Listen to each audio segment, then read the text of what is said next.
Setelah mengenal konsep tenses, kemudian konsep perbedaan verb atau kata kerja ya, satu 2 3, kemudian juga menjajal penggunaan tenses dalam beberapa kalimat, sekarang kita coba lebih dalam lagi gitu ya, dalam membangun kalimat pernyataan di dalam bahasa Inggris menggunakan tenses tertentu. Tapi supaya nggak terlalu banyak, kita batasin dulu, kita gunakan simple tenses ya, simple present, simple past, simple future. Misalnya kita mau bilang bahwa kita kerja.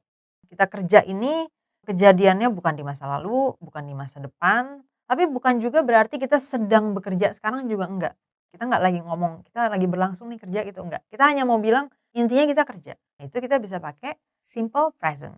Dan ini adalah tenses yang paling sering dipakai, ya kan? Karena apa? Ya kalau kita nggak mau memberikan informasi tentang itu kapan atau apalah detail-detail yang lain ya, ya kita bisa pakai simple aja kan, simple present aja kan. Jadi kalau mau bilang saya kerja, jadinya I work.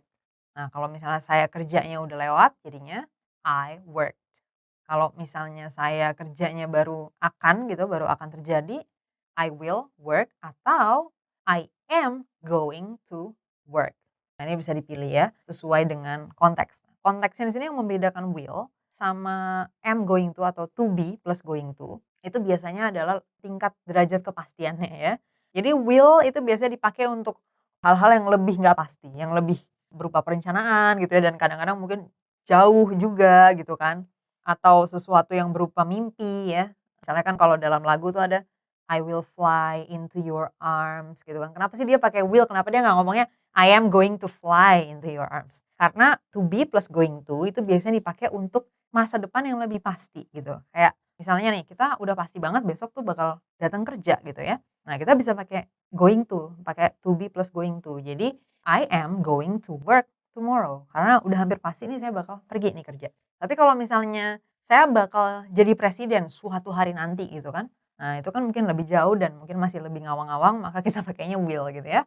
I will be president someday gitu kan. Contoh lain misalnya kita menggunakan kata learn ya, belajar. Misalnya kita mau bilang kita belajar, kita cuma mau menunjukkan aktivitasnya nih, intinya saya tuh belajar gitu ya. Ya udah berarti langsung aja I learn pakai simple present. Kalau kita belajarnya kemarin jadinya I learned ya kan verbnya berubah jadi verb 2. Kalau kita belajarnya besok jadinya I am going to learn.